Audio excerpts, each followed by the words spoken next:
Boas tardes a todos. Vamos a empezar, sin máis. Bueno, ven que estamos executando as pequenas obras interiores para habilitar este local, a efecto de que dende aquí se faga a xornada de seguimento da xornada electoral do próximo domingo, como é habitual, e lamentamos algunha molestia. Ben, tamén como é habitual, este último Consello, antes de que o Goberno entre en funcións, adoptamos unha serie de criterios e unha serie de acordos que lles paso a continuación e que, como tamén se ven sendo habitual, unha parte do Consello dedicamos á xestión da pandemia, que sigue a ser a prioridade do Goberno e que seguirá sendo a prioridade do Goberno en funcións e tamén a prioridade do Goberno que saia das urnas unha vez feita a sesión de investidura. Neste sentido, analizamos hoxe a situación xeral da pandemia na comunidade autónoma e dunha forma especial, lóxicamente, no brote da Mariña Lucense. A situación actual en Galicia, cos datos de onte pola noite, eran un total de 256 casos activos, tiñamos en Galicia, cunha disminución, neste caso, o neto sería un aumento de 11 casos no total da comunidade autónoma. Habería tres casos que disminúen na Coruña, un que se incrementa en Santiago, 24 que se incrementan en Lugo, un que baixa en Ourense, en Pontevedra seguimos como estamos, en Vigo baixamos 10. Por tanto, é unha situación estable. O número de persoas en UCI, como ven sendo habitual desde fai casi un mes, cero, e o número de novos falecidos, como tamén fai casi un mes, sigue sendo cero. E o número de hospitalizados son 7, un na Coruña, 5 na Mariña e outro en Lugo, no hospital de Lugo. Esta é a situación que lles podemos trasladar. Nos últimos 3 días, este que é dato interesante, nos últimos 3 días, 0 novos casos en 303 concellos galegos. Dos 313, nos últimos 10 días, 0 casos en 303. En canto aos positivos na Mariña, se atopan concentrados, vou a dar datos de onte, as PCRs que aínda están sin avaliar, as poderemos conocer ao longo de hoxe. Os datos xa con PCR pechada, remitidos aos servizos centrais do Servicio Galego de Saúde. Os datos positivos se concentran en 5 dos 14 concellos da Mariña, sendo xa cada vez con máis claridade polas PCR dictaminadas nos últimos días, se concentra claramente o brote no concello de Burela. Burela ten aproximadamente o 80% de todos os casos positivos da Mariña Lucense. A vista de evolución, seguindo os criterios establecidos no plan de brotes da Xunta de Galicia, o pasado domingo, pasado 5 de xullo, decidimos poñer en marcha medidas restrictivas na comarca. Con anterioridade, recordarán vostedes que cando abrimos todo o ocio nocturno, xa discotecas, pubs, etc., xa tomamos en xuño a decisión de non facer nin abrir locales de ocio nocturno, tampouco discotecas e tampouco verbenas na Mariña.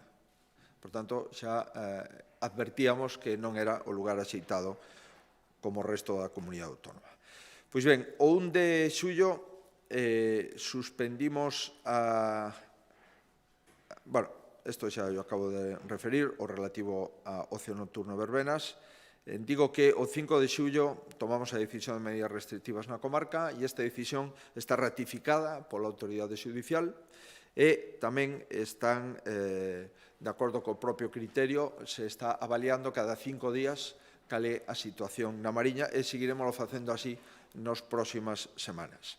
Establecemos 5 días por 2 motivos, porque ao rematar esos 5 días quedarían rematados o período de 15 días dende ao presunto orixen do brote e poderíamos analizar, pois, con unha certa perspectiva de 14-15 días dende o inicio do brote a situación.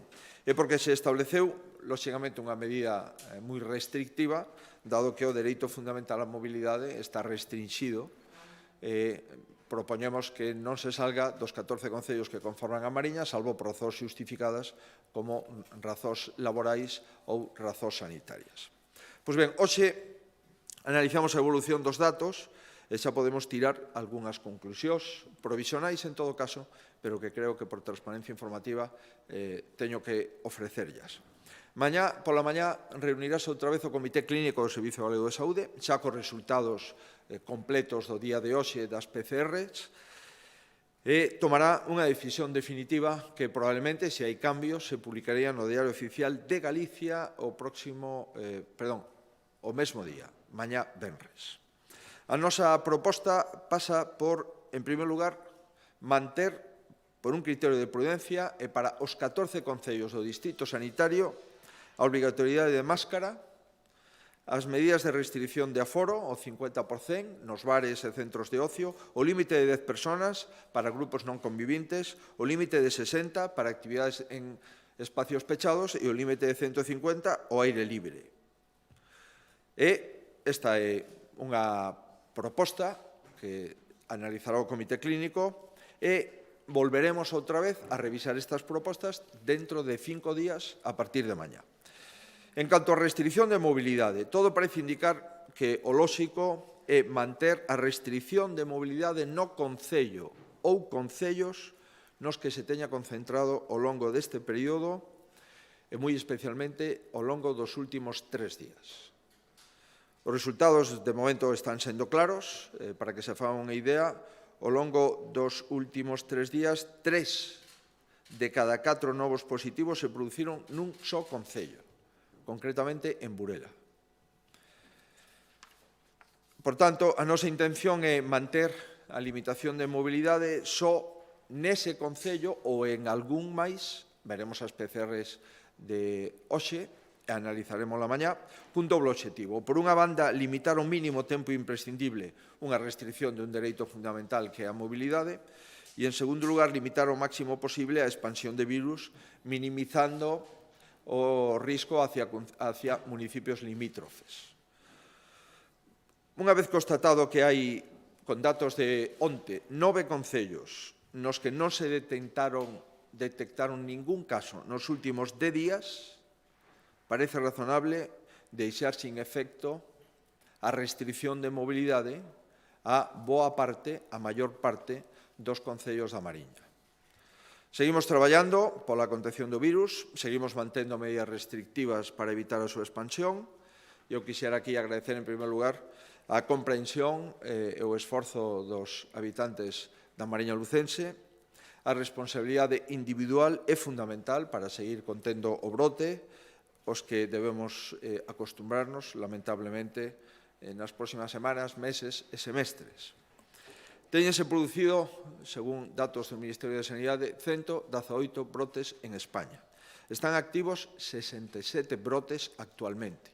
En todas as comunidades autónomas, salvo en 2, hai brotes neste momento. Ata que haxe unha vacina ou un tratamento eficaz, o coronavirus sigue e seguirá aí. Permítame que lea, hay que aprender a convivir con el COVID, ganar la calle, disfrutar del día a día después del confinamiento, pero los rebrotes demuestran que el COVID sigue presente y que no hay que bajar la guardia. Esta cita é do presidente do Goberno, que eu suscribo plenamente. Por a nosa banda, seguiremos actuando, vamos a seguir tomando medidas, se produzan onde se produzan, haxa os brotes que haxa e teña lugar no momento que teña lugar. Este é un compromiso durante a pandemia e vamos a manter ese compromiso de forma indiscutible e invariable. Non sabemos se vai haber algún brote novo, non sabemos se o pode haber dentro de unhas semanas ou dentro de uns días. O que podo asegurar é que a situación de Galicia é unha situación moi estable. Supoño que a inmensa maioría das comunidades autónomas a querrían para sí, porque neste momento en toda a área sanitaria da Coruña solamente hai 22 casos positivos en domicilio. En toda a área de Ferrol, 2 positivos en domicilio. En Santiago, toda a área de Santiago Barbanza, 14. Na área de Ourense, 1 positivo en toda a provincia.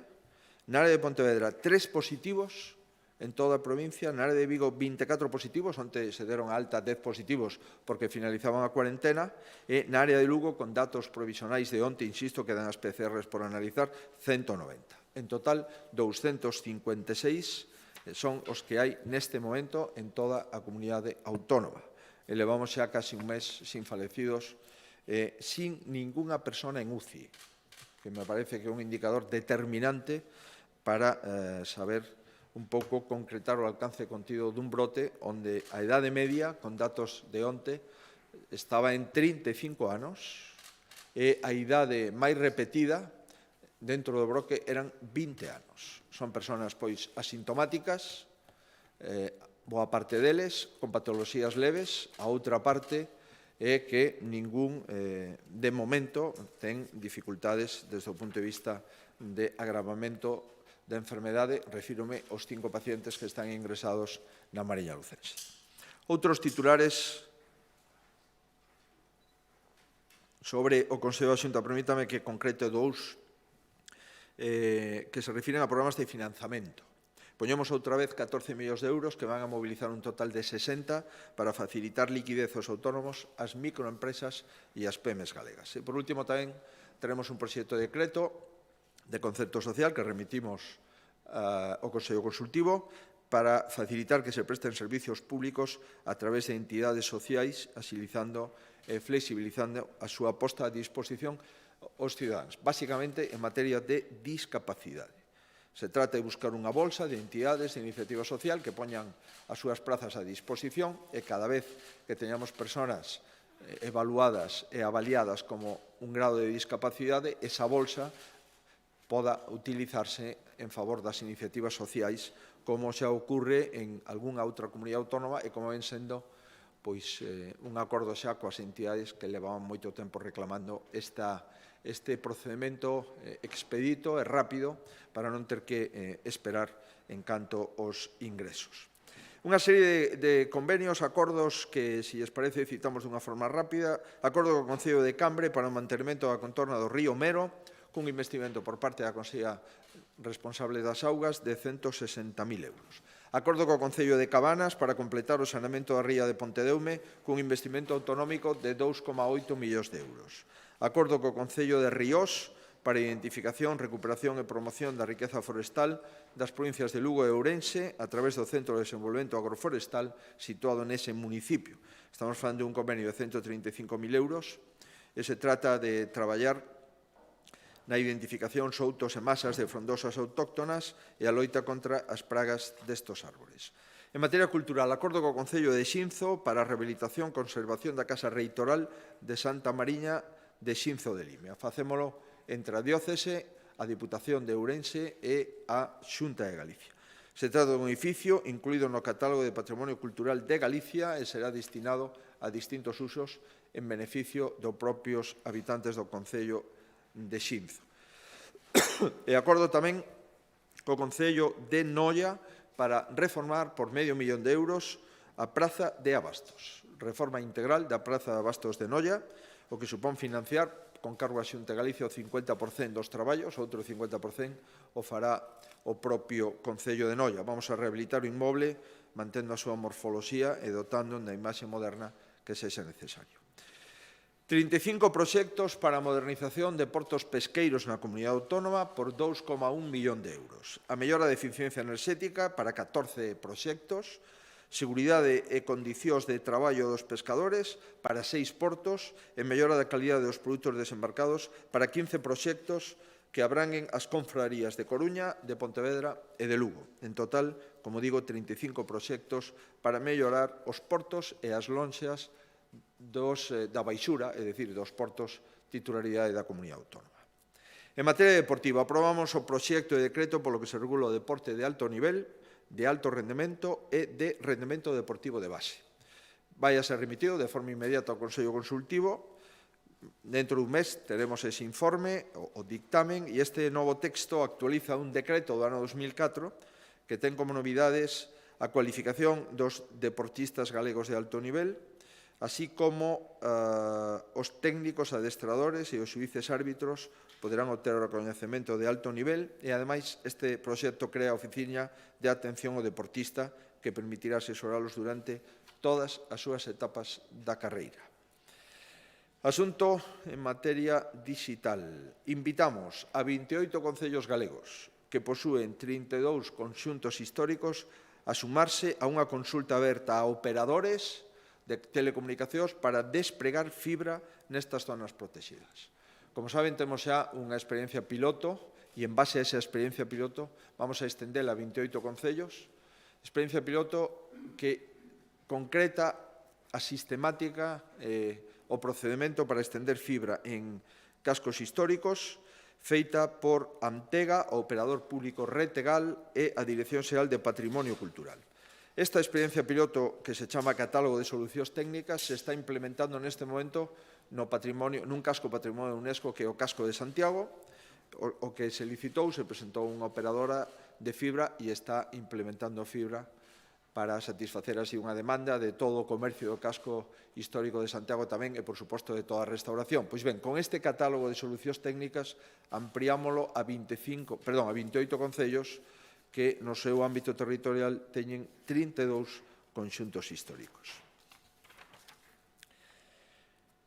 Axudas en materia de igualdade. Convocamos outras axudas para a realización de programas de carácter social dirixidos á promoción da igualdade entre mulleres e homes e tamén a prevención da loita contra a violencia de xénero. Se poden presentar todas as entidades do terceiro sector de acción social que fagan os programas da convocatoria e vamos a dedicar uns 75.000 euros máximo por entidade beneficiaria. Subvencionaremos liñas de programas como acollemento e atención ao asesoramento para mulleres en situacións de vulnerabilidade, tamén mellora a empregabilidade para este colectivo, actividades de cuidado e atención aos seus fillos menores de 12 anos, persoas con discapacidade dependentes ou maiores que convivan nese domicilio, e tamén apoio e tratamento integral a grupos de mulleres vítimas de violencia de xénero, así como tratamento de saúde integral a estas víctimas.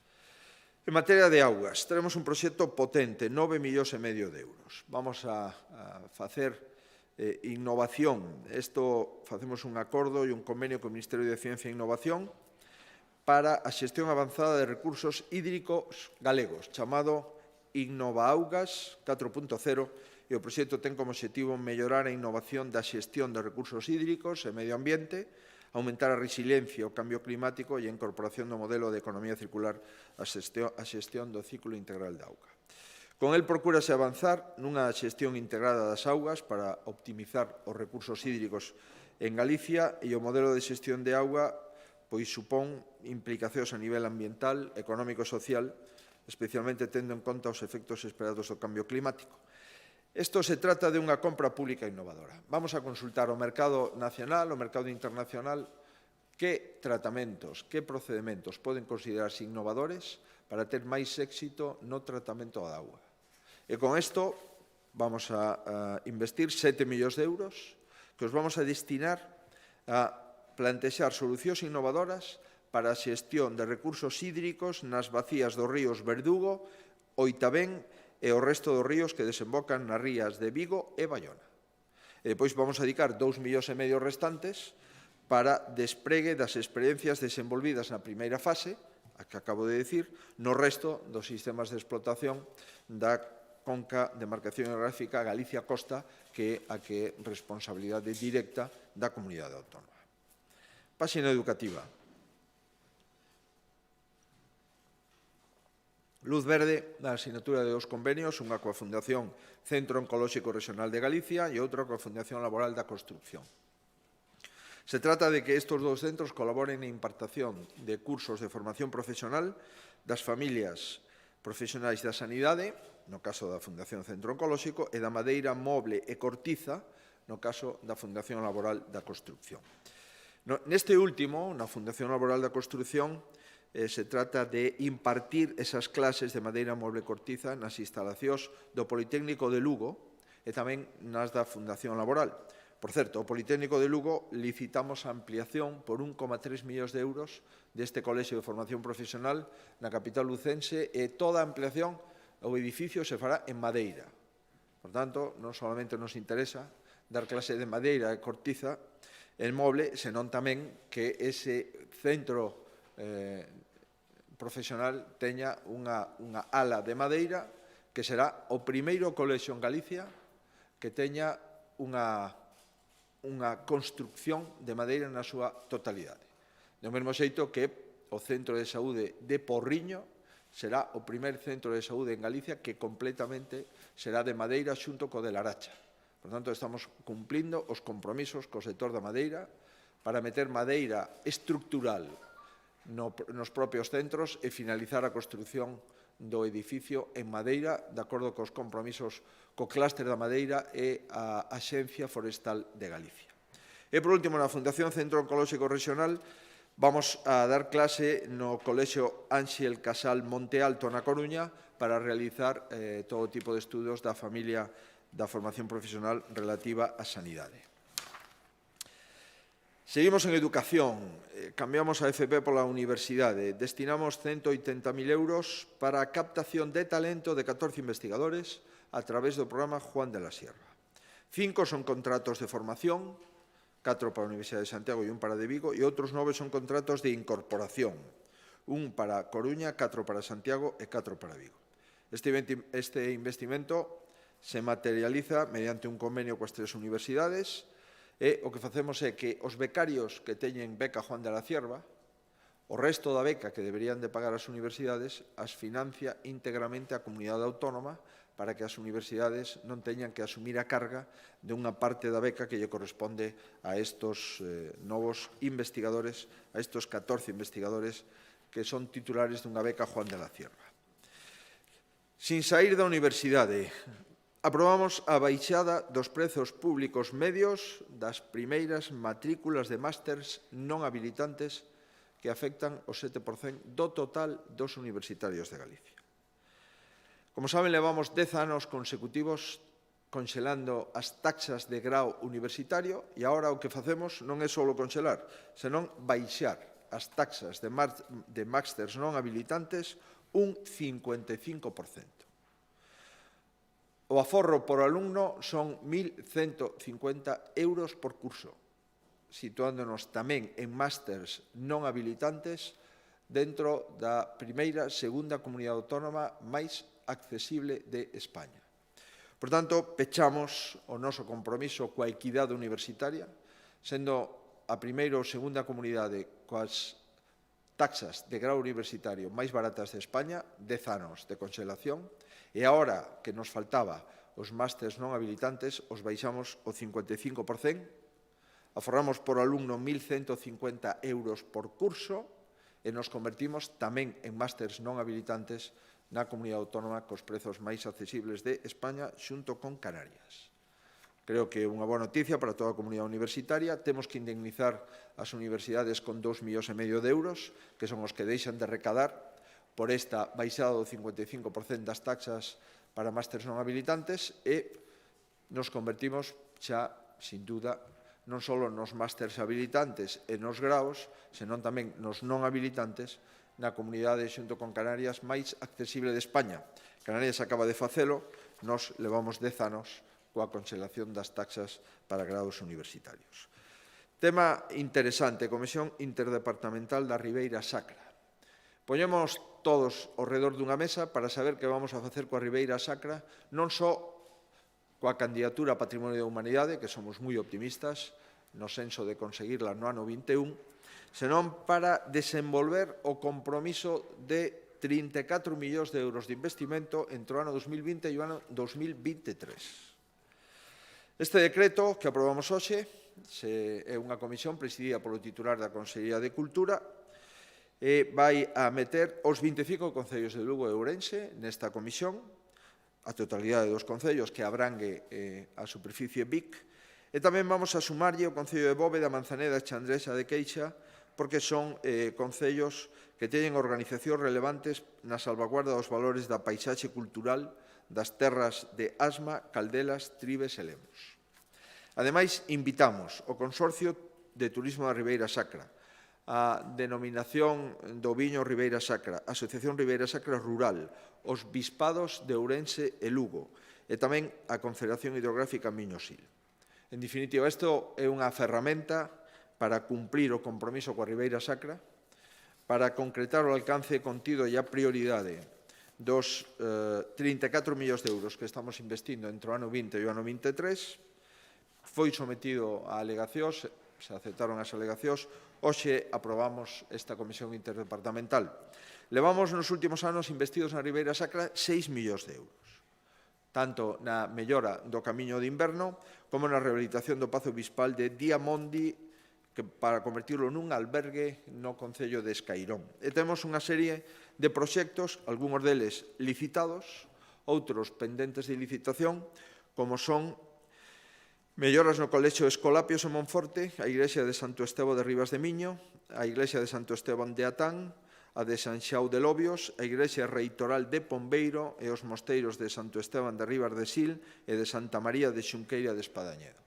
Estas obras xa teñen proxecto constructivo, como digo, algunhas están en licitación e outras saldrán a licitación nos próximos meses. Tema sanitario. Facemos tamén unha autorización por compra con carácter de emerxente de algo máis de 100.000 euros para material para a área sanitaria de Vigo, material radiolóxico, sanitario, cuadalímetros, vasos, carros, portabotellas, elementos de monitorización de pacientes, en fin, seguimos preparando o outono ante o COVID. Páxina económica, 3 ou 4 temas importantes. Hoxe analizamos os datos do programa IGAPE Responde, donde máis de 5.000 autónomos e empresas están tendo contacto neste programa, que ofrecemos formación, información e adestramento de todo o mapa de incentivos, axudas que a Xunta de Galicia puxo a disposición de todo o tecido productivo, especialmente autónomos, microempresas e PEMES, de todas as axudas do COVID. Dotamos este programa con 3,65 millóns de euros e se trata de informar, de asesorar, incluso individualmente, e de formar a todas aquelas persoas, aqueles autónomos, aquelas pequenas e medianas empresas ou microempresas que o soliciten. Prevemos ofrecer 600 servicios personalizados deste programa e, como saben, o IGAPE Responde se marca, como digo, dentro do plan de reactivación. Realmente este é un mapa de axudas, poñemos a disposición unha única ventana para que todas as persoas que teñan necesidades de coñecer o alcance contido de toda a variedade de axudas ou incentivos da Xunta de Galicia fronte ao COVID, desde o punto de vista económico, teñan pois unha única ventana interlocutor de toda a administración pública. A día de hoxe, a Consellería de Emprego ten 20 programas fronte ao COVID que cuantifican 300 millóns de euros e que son liñas de financiamento para autónomos, microempresas e PEMES. Precisamente son os programas dos que llevou a falar a continuación, porque vamos a aprobar outros 2 programas. Por tanto, temos 300 millóns por un lado e outros 100 millóns de euros en axudas directas. Outros son créditos. Estos son axudas directas para digitalización, para impulso de iniciativas empresariais no rural, para transformación de locais, todas as pequenas obras de reforma dos comercios, bares, etc., para apoios a traballadores do ERTE, recordarán que eran 8 millóns, e para axudas directas a autónomos para que poden facer frontes aos gastos ao día a día, recordarán que eran 16 millóns. Por tanto, temos 2 paraguas. Un paraguas de 300 millóns de euros, vía crédito, sin intereses e con 1 ou 2 anos de carencia, e 100 millóns de euros de axudas directas, tamén para autónomos, PEMES e microempresas, dos temas que acabo de referir. Neste momento nos teñen permitido atender 7.200 solicitudes e desembolsar 102 millóns de euros. Este é o minuto resultado neste momento en relación cos programas do IGAPE e da Consellería de Economía fronte ao COVID. Segundo asunto, seguimos captando talento. Antes recollíamos 14 investigadores do programa Juan de la Cierva e agora traemos 11 investigadores que estaban traballando, a maioría deles fora de Galicia, e que veñen a Galicia a seguir investigando. Estos 11 investigadores van a ir con contratos a 8 empresas e a 3 organismos de investigación e centros tecnolóxicos. Dos 11 investigadores, 7 veñen de Madrid, Barcelona, de Francia ou de Brasil. Por tanto, de 11 investigadores, 7 os recuperamos que estaban fora de Galicia e volven a Galicia para proseguir as súas investigacións. E o resto, pois son investigadores que estaban xa traballando en Galicia. Son contratos potentes, un mínimo de 40.000 euros. Conveniamos coas empresas e os centros de investigación onde van ser destinados ao financiamento da nómina por parte da comunidade autónoma. Dos 11, hai 8 contratos indefinidos e, por tanto, penso que son cuestións con vocación de permanencia. Recordarán que o pasado xoves activábamos distintos programas de financiamento para totalizar estos 400 millóns de euros que acabo de referir. Agora volvemos a inxectar 14 millóns de euros máis, que mobilizarán 60 millóns de euros e que volven outra vez a liquidez de autónomos, microempresas e PEMES de Galicia. Son 2 programas. Programa de microcréditos, que facilita a liquidez a autónomos e microempresas. Son microcréditos porque ascenden entre 3.000 e 20.000 euros a cada negocio, con xuros bonificados ao 100% pola Xunta de Galicia, con 5 anos para devolvelos e un ano de carencia. A tramitación é moi sinxela, porque os importes son contidos, entre 3.000 e 20.000 euros. A iniciativa está dotada con 6,1 millón de euros e se mobilizarán 50 millóns de euros. Esta medida completa a liña de préstamos avalados que lle refería antes, entre 3.000 e 200.000 euros, que totalizan 300 millóns. E o segundo é un novo instrumento financeiro innovador, específico, que vai destinado a préstamos a sectores que non teñen cabida no ICO, ou por lo menos que non están cómodos no ICO. Refírome ao sector cultural e ao sector artístico, con especial atención ao ámbito das orquestas. Estas empresas tamén terán créditos e dedicamos 8 millóns de euros e van a ser préstamos directos de entre 3.000 euros e 200.000 euros. As PEMES de sectores especialmente afectados pola actual situación económica. Os créditos se van a dar directamente pola Xunta de Galicia. Non van a pasar nin por sociedades de garantía recíproca nin por entidades financeiras. Por tanto, son créditos directos, sin xuros,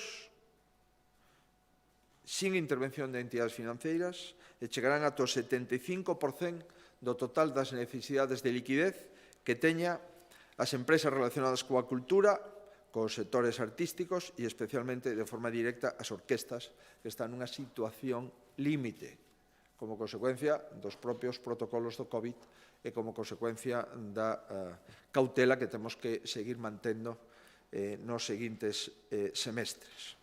E, adicionalmente, adoptamos a decisión de, por primeira vez, facer un préstamo para Vendima, de tal xeito que cubriríamos o custe de vendimar todo o viño de esta vendima por un importe de ata 60 millóns de euros en préstamos. De tal xeito que este préstamo vendima permita a todas as adegas galegas afrontar a compra da totalidade da uva da vendima deste ano en condicións normais de mercado. Como saben, hai unha tensión enorme no sector vitivinícola en España. Hai unha proposta do Ministerio de Agricultura que propón aos viticultores non vendimar parte da uva, deixala nas cepas ou nas parras, como consecuencia de que hai moito viño desta vendima, desta anterior, sin poder sair das adegas, como consecuencia do peche do canal Oreca, do canal dos restaurantes e dos hoteles. Por tanto, temos que tomar unha decisión, e a nosa decisión, despois de falar co sector vitivinícola, é clara. Nós vamos a dar préstamos para que as adegas podan mercar todo o viño, toda a uva que se produza en todas as parras e en todas as cepas de Galicia. Isto ten un total de préstamos de 60 millóns de euros que serán financiados entre as entidades financeiras, a Consellería de Medio Rural e a Consellería de Economía. É unha decisión excepcional, porque estamos nun momento excepcionalísimo. E pensamos que deixar o viño para que se pudra nas cepas non o vamos a facer. E como non o vamos a facer, pois temos que darlle garantía ás adegas de que van a ter préstamos suficientes para poder pagar a uva a todos os viticultores e poder vendimar todo, porque estamos convencidos de que o viño galego vai a ter un comportamento mellor que outros viños de outras denominacións de orixe.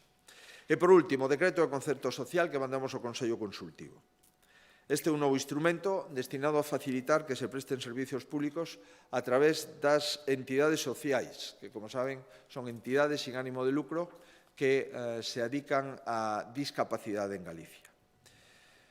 Bueno, o caso práctico é se a Administración Autonómica indica, por exemplo, que necesita 20 prazas nun concello, Concello de Cambre, por poñer un, e este procedimento se presentan ás entidades e ás empresas que están en condicións de ofrecer este servicio público, os técnicos da Administración farían a avaliación ao respecto e avalían cal é a mellor oferta e as prazas se contratan nese centro. Mediante o concerto social se crea unha bolsa de entidades que están en condicións de ofrecer prazas. Por tanto, si esa praza nesa entidade social é unha praza que lle cobran a persona discapacitada un diñeiro, no caso de que nesa bolsa que se presenta as novas prazas con financiamento público, esa residencia obtén unha praza, automáticamente a persona terá dereito a quedarse nesa residencia que convirte esa plaza de forma automática en plaza concertada. O obxectivo é que non teñan que desarraigarse as persoas con discapacidade e acudir a outro centro que non coñecen nin os seus cuidadores, nin os seus compañeiros, senón que se pode quedar no mesmo centro no que viña prestando servizos, neste caso pagando o SEL, a partir de agora cunha plaza concertada. Isto que se chama concerto social, vamos a dedicarlo de xeito prioritario á discapacidade e iremos vendo se se estende a atención a menores ou a inclusión social. As ventaxas son claras: prioridade na contratación para as entidades de iniciativa social, flexibilidade na creación de plazas públicas ata onde o noso presuposto o permita e axilidade a hora de ofrecer servizos a persoas que o necesitan con urxencia. Por tanto, intentamos poñer fin a ese desarraigo que se produce como consecuencia que unha persona que leva varios anos nun centro salen prazas públicas, salen noutros centros e automáticamente ten que abandonar o centro se quere esa plaza pública. O que lle propoñemos ás entidades sociais é que se presenten todas a esas plazas e os que obteñan praza se convirten nunha plaza concertada, de xeito que un residente ou varios de ese centro de discapacidade poda quedarse no mesmo centro, agora con plaza concertada e sin necesidade de ter que sair a outros lugares. Bueno, isto levamos bastantes meses traballando, eso nos lo pediron na última xuntanza que fixemos con todas as entidades de carácter social que fixemos en Santiago. Fai unhos meses se chegou a un acordo e agora pois, o que facemos é propoñelo. Son 19 entidades que fixeron achegas ao texto durante a tramitación, modificamos o texto do decreto e agora lle corresponde velar por a súa legalidade do Consello Consultivo e por iso lle remitimos de forma inmediata. Mais nada, ata aquí o Consello da Xunta de Galicia. Moitísimas grazas.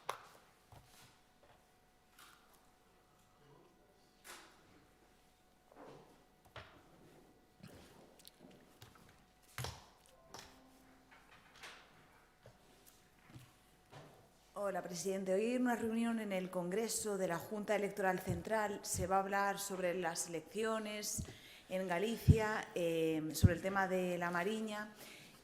¿Usted cree que están en peligro, podrán llegar a estar en peligro de aquí al domingo? ¿Se plantea suspenderlas a lo mejor en alguna zona en concreto? Mire, yo le puedo asegurar que las elecciones en Galicia, con los datos que tenemos ahora, quedan todavía 3 días para que se pueda votar, se van a desenvolver con normalidad, con tranquilidad, porque todas las medidas necesarias que hemos tenido que adoptar las hemos adoptado. Y las mismas autoridades sanitarias que han hecho frente al brote grande, al brote del confinamiento y de los meses sin salir de casa, son las mismas que nos siguen asesorando ahora para poder celebrar las elecciones con normalidad. Son esas autoridades sanitarias los que nos han dicho que las elecciones se hagan cuanto antes a partir del confinamiento, porque si las dejamos para septiembre, octubre, estaríamos en una situación de muchísimo mayor riesgo que en este momento. Entiendo los informes epidemiológicos, porque si en Galicia van a entrar 1 millón de personas en estos meses, comprenderá que hay muchísimo más riesgo cuando entre ese millón que cuando entren los primeros de ese millón que están entrando en esta quincena. Por tanto, hemos tomado todas las medidas necesarias, los protocolos están avalados por las autoridades sanitarias, la Junta Electoral acaba de ratificar la plena confianza en los criterios de las autoridades sanitarias y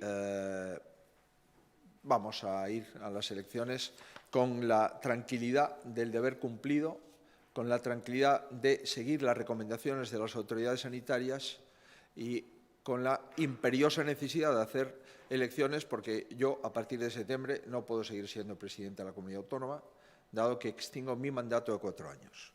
Por tanto, yo les propongo seguir trabajando con normalidad y con tranquilidad. Fíjese, nadie discute en Galicia que los bares tienen que seguir abiertos, los restaurantes tienen que seguir abiertos, incluso en la mayoría de la comunidad autónoma hay ocio nocturno. Por tanto, si los bares, los restaurantes, los centros comerciales, las tiendas están abiertas, lo lógico es que se pueda abrir un colegio electoral. En Galicia acabamos de celebrar las pruebas selectivas durante los últimos 3 días, antes de ayer y hoy. Se han examinado más de 300.000 personas. Han estado durante 3 días en las mismas aulas. Es gente joven. Y, sin embargo, los jóvenes han acreditado 2 cosas. La primera, que es gente responsable y que cumple las normas sanitarias. Y la segunda, que si pueden estar 300.000 jóvenes durante 3 días en las mismas aulas, es evidente que los gallegos podemos ir 15 minutos a votar el próximo domingo. Por tanto, en este momento, lo que le puedo decir es que estamos ante una situación de normalidad, de tranquilidad, eso sí, pendientes de un brote que en este momento tiene tan solo 5 ingresados en un hospital y cuya edad media, a resultas de las PCRs de ayer, que puede variarla, pero hasta ayer eran 35 años de media y la edad más frecuente del brote, 20 años. Por tanto, mi respuesta es que estamos en una situación normal.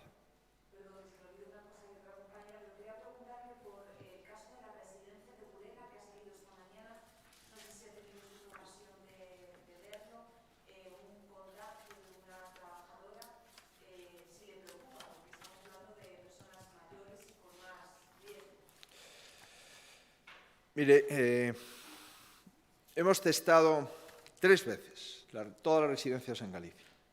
Tenemos 25.000 personas en residencias en la comunidad autónoma y hasta el momento de la rueda de prensa llevamos 0 positivos en las residencias de tercera edad. 0 de 25.000. En cuanto a la persona que usted se refiere, efectivamente ha permanecido 1 hora y media en la residencia. Y cuando tuvimos el resultado de la PCR, automáticamente, lógicamente, abandonó la residencia, le fueron enviadas a su casa. También a los compañeros de trabajo con los que había estado durante esa hora y media y también a algún residente con el que pudo haber tenido algún contacto, pues está aislado en su habitación. Por tanto, nos ha pasado también en la selectividad que había una persona que era contacto de otra positiva, hicimos una PCR, ha salido negativo esa persona, lamentablemente le hemos fastidiado la selectividad porque tiene que presentarse en septiembre. Pero esta es la situación en la que estamos viviendo, ¿no? Por consiguiente, esta persona era una persona asintomática, se le hizo una PCR antes de entrar en la residencia, al cabo de 1 hora y media ya teníamos el test, se confirma que da positivo y automáticamente sale de la residencia. Las personas que había tenido contacto con ellas también se aíslan y alguna persona que estaba en esa residencia y que pudo haber contactado con ella, pues está aislada en el cuarto. En este momento, en todas las residencias de La Mariña, digo en este momento, las más de 1.056 personas en las residencias de La Mariña, todas ellas de momento son negativas. Mire, tenemos provincias enteras con un infectado, la provincia de Ourense. Es imposible le aseguro, garantizar que en el mes de septiembre o octubre estemos mejor que ahora. Y de acuerdo con las probabilidades epidemiológicas, en el mes de septiembre y octubre lo lógico es estar bastante peor que ahora. Hagamos, pues, un poco de caso a las autoridades sanitarias y, sobre todo, respetemos la salud de la gente y respetemos su derecho constitucional. No le metamos miedo a la gente simplemente por ir a votar y, sin embargo, les dejemos ir a bares, restaurantes, lugares de ocio, incluso verbenas. Eso sí, con mascarilla. Acabamos de tener, insisto, la selectividad en Galicia. Todavía queda el examen de hoy. Hasta ahora mismo la selectividad está discurriendo con normalidad. Personas de 17, 16, 18 años, 300.000, que están teniendo un comportamiento ejemplar y llevan 3 días en el aula. Creo yo que es un buen indicador para acreditar la salud general de la población gallega. Por cierto, uno de los lugares donde se está haciendo la selectividad es en la Mariña Lucense. En uno de los ayuntamientos de la Mariña Lucense hay 15.000 alumnos que llevan 3 días en aulas haciendo la selectividad. Ninguna autoridad de la Mariña Lucense nos ha dicho que lo mejor es no celebrar la selectividad. Por tanto, tengamos un poco de coherencia y un poco de respeto por las autoridades sanitarias. Sí, eu teño que trasladarlle dúas cuestións. Quen conforma e que criterios emprega o Comité Científico que autorizou a ir votar as persoas en corentena mentre non se lles deixa sair da casa para outras actividades? E que razóns o levaron a defender o venres e o sábado da semana pasada que tiña a situación controlada cando un informe do Sergas do sábado afirma que a situación estaba descontrolada? Sobre a primeira cuestión, é ben sinxelo. A Comisión de Expertos que leva asesorando tomando co Servicio Galego de Saúde todas as decisións en materia sanitaria. Non hai ninguna novedade. Non facemos comisións ad hoc, senón que son as comisións dos urgenciólogos, dos especialistas en medicina preventiva de todos os hospitais, dos UCIstas, en definitiva, de todos aqueles que plantexaron e que siguen plantexando o asesoramento ao Servicio Galego de Saúde.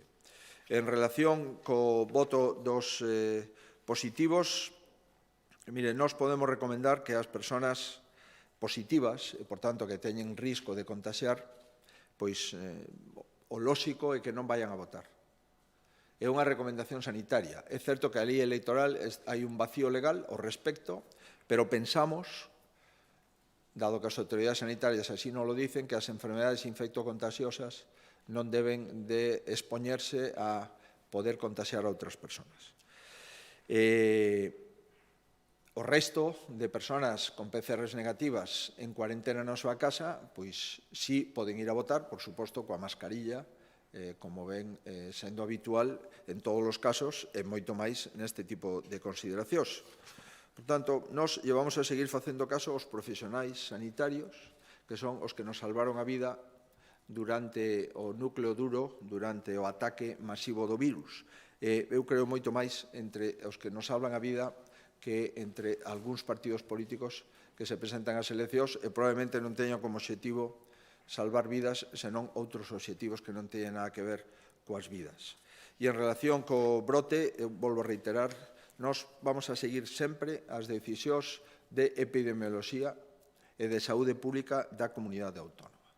Todas, absolutamente todas.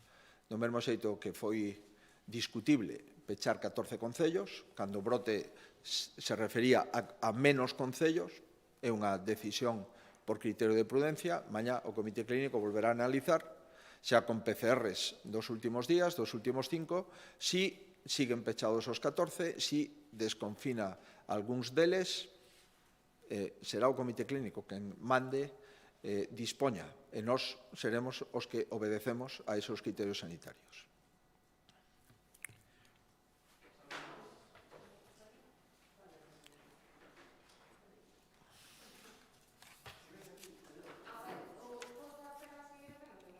Sí, sí.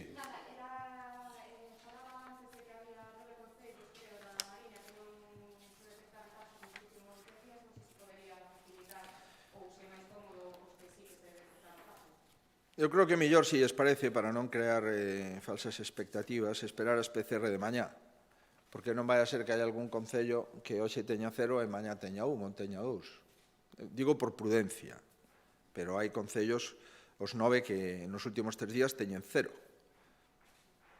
É o que eu podo dicir. Se facemos un compromiso de que a información é de onte e que non sei a información que vai haber mañá, non teño inconvinte en decirlos. Os concellos que onte, nos últimos 3 días, eran 0, pois está Alfoz, Barreiros, Cervo, Mondoñedo, Ourol, Trabada, O Valadouro, Vicedo, estos eran 0. Nos últimos 3 días. Lourenzá, 1. Xove, 1. Bueno, isto é o que hai, insisto, PCRs avaliadas con data de onte a media tarde.